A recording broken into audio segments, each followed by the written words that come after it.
നിറയുമീ ജീവിത താലത്തിൽ സന്തോഷ സന്താപമാലിക കനിവോടെ സ്വീകരിക്കണമേ, കനിവോടെ സ്വീകരിക്കണമേ. നിറയുമീ ജീവിത താലത്തിൽ സന്തോഷ സന്താപമാലിക കനിവോടെ സ്വീകരിക്കണമേ, കനിവോടെ സ്വീകരിക്കണമേ. വൈദികൻ തൻ തിരു കൈകളിൽ ഏന്തുന്ന പാവന പാത്രം പോൽ, വൈദികൻ തൻ തിരു കൈകളിൽ ഏന്തുന്ന പാവന പാത്രം പോൽ നിർമ്മലമല്ലേലും ജീവിതം അർച്ചനയാവണം ദൈവമേ. നിർമ്മലമല്ലേലും ജീവിതം അർച്ചനയാവണം ദൈവമേ, കനിവോടെ സ്വീകരിക്കണമേ. നിറയുമീ ജീവിത താലത്തിൽ സന്തോഷ സന്താപമാലിക കനിവോടെ സ്വീകരിക്കണമേ, കനിവോടെ സ്വീകരിക്കണമേ. നിത്യവും ഞങ്ങളിതേടാം നിത്യ സൗഭാഗ്യം നീ നൽകണേ. നിത്യവും ഞങ്ങളിതേടാം നിത്യ സൗഭാഗ്യം നീ നൽകണേ. നേർവഴി കാട്ടുവാൻ ഞങ്ങളെ നിൻ പാദതാരിൽ നീ ചേർക്കണേ.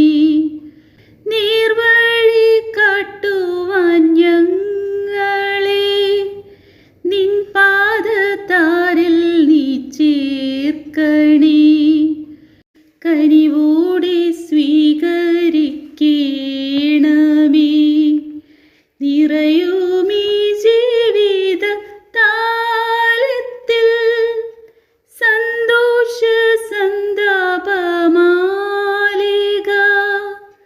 കനിവോടെ സ്വീകരിക്കണമേ, കനിവോടെ സ്വീകരിക്കണമേ. വിശുദ്ധ പൗലോസ് അപ്പോസ്തലൻ തീത്തോസിന് എഴുതിയ ലേഖനം, അധ്യായം 1. ദൈവത്തിൻ്റെ ദാസനും യേശുക്രിസ്തുവിൻ്റെ അപ്പസ്തോലനുമായ പൗലോസിൽ നിന്ന് ദൈവം തിരഞ്ഞെടുത്തവരുടെ വിശ്വാസത്തെയും ദൈവഭക്തിക്ക് ചേർന്ന സത്യത്തിൻ്റെ ജ്ഞാനത്തെയും നിത്യജീവൻ്റെ പ്രത്യാശയിൽ വർദ്ധിപ്പിക്കുന്നതിനു വേണ്ടി ഞാൻ നിയോഗിക്കപ്പെട്ടിരിക്കുന്നു. ഈ പ്രത്യാശ വ്യാജം പറയാത്തവനായ ദൈവം യുഗങ്ങൾക്കു മുമ്പ് വാഗ്ദാനം ചെയ്തിട്ടുള്ളതും തക്ക സമയത്ത് തൻ്റെ വചനത്തിൻ്റെ പ്രഘോഷണം വഴി വെളിപ്പെടുത്തിയിട്ടുള്ളതുമാണ്. നമ്മുടെ രക്ഷകനായ ദൈവത്തിൻ്റെ കൽപ്പനയാൽ ഈ പ്രഘോഷണത്തിന് നിയുക്തനായിരിക്കുന്ന ഞാൻ നാം പങ്കുചേരുന്ന വിശ്വാസം വഴി യഥാർത്ഥത്തിൽ എൻ്റെ പുത്രനായ തീത്തോസിന് എഴുതുന്നത്. പിതാവായ ദൈവത്തിൽ നിന്നും നമ്മുടെ രക്ഷകനായ യേശുക്രിസ്തുവിൽ നിന്നും കൃപയും കാരുണ്യവും സമാധാനവും. ക്രേത്തയിലെ ദൗത്യം. ഞാൻ നിന്നെ ക്രേത്തയിൽ വിട്ടിട്ട് പോന്നത് നീ അവിടുത്തെ കുറവുകളെല്ലാം പരിഹരിക്കുന്നതിനും ഞാൻ നിർദ്ദേശിച്ച വിധം എല്ലാ പട്ടണങ്ങളിലും ശ്രേഷ്ഠന്മാരെ നിയമിക്കുന്നതിനും വേണ്ടിയാണ്. ശ്രേഷ്ഠൻ കുറ്റമറ്റ സ്വഭാവമുള്ളവനും ഏകഭാര്യയുടെ ഭർത്താവുമായിരിക്കണം. അവൻ്റെ സന്താനങ്ങൾ വിശ്വാസികളും ദുർവൃത്തരെന്നോ അനുസരണമില്ലാത്തവരെന്നോ ദുഷ്കീർത്തി സമ്പാദിച്ചിട്ടില്ലാത്തവരും ആയിരിക്കണം. മെത്രാൻ ദൈവത്തിൻ്റെ കാര്യസ്ഥൻ എന്ന നിലയ്ക്ക് കുറ്റമറ്റവനായിരിക്കണം. അഹങ്കാരിയോ ക്ഷിപ്രകോപിയോ മദ്യപനോ അക്രമാസക്തനോ ലാഭക്കൊതിയനോ ആയിരിക്കരുത്. മറിച്ച് അവൻ അതിഥി സൽക്കാരപ്രിയനും നന്മയോട് പ്രതിപത്തിയുള്ളവനും വിവേകിയും നീതിനിഷ്ഠനും പുണ്യശീലനും ആത്മനിയന്ത്രണം പാലിക്കുന്നവനും ആയിരിക്കണം.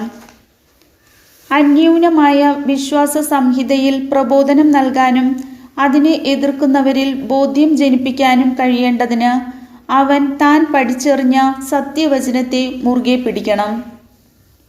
എന്തെന്നാൽ വിധേയത്വമില്ലാത്തവരും അർത്ഥശൂന്യമായി സംസാരിക്കുന്നവരും വഞ്ചകരുമായ ഒട്ടേറെ ആളുകൾ അവിടെയുണ്ട്, പ്രത്യേകിച്ച് പരിച്ഛേദനവാദികൾ. അവരെ നിശബ്ദരാക്കേണ്ടിയിരിക്കുന്നു. നീചമായ ലാഭത്തെ ഉന്നം വെച്ചുകൊണ്ട് പഠിപ്പിക്കാൻ പാടില്ലാത്ത കാര്യങ്ങൾ പഠിപ്പിക്കുന്നത് മുഖേന കുടുംബങ്ങളെ അവർ ഒന്നാകെ തകിടം മറിക്കുന്നു.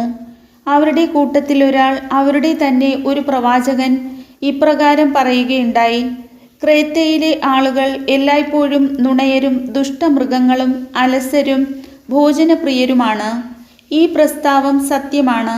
അതിനാൽ യഹൂദരുടെ കെട്ടുകഥകൾക്കും സത്യത്തെ നിഷേധിക്കുന്നവരുടെ നിർദ്ദേശങ്ങൾക്കും ചെവി കൊടുക്കാതെ അവർ ശരിയായ വിശ്വാസത്തിൽ ഉറച്ചു നിൽക്കുന്നതിനു വേണ്ടി നീ അവരെ നിർദാക്ഷിണ്യം ശാസിക്കുക. നിർമ്മല ഹൃദയർക്ക് എല്ലാം നിർമ്മലമാണ്, എന്നാൽ മലിനഹൃദയർക്കും അവിശ്വാസികൾക്കും ഒന്നും നിർമ്മലമല്ല.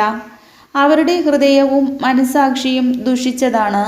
തങ്ങൾ ദൈവത്തെ അറിയുന്നു എന്നവർ ഭാവിക്കുന്നു, എന്നാൽ പ്രവൃത്തികൾ വഴി അവിടുത്തെ നിഷേധിക്കുകയും ചെയ്യുന്നു.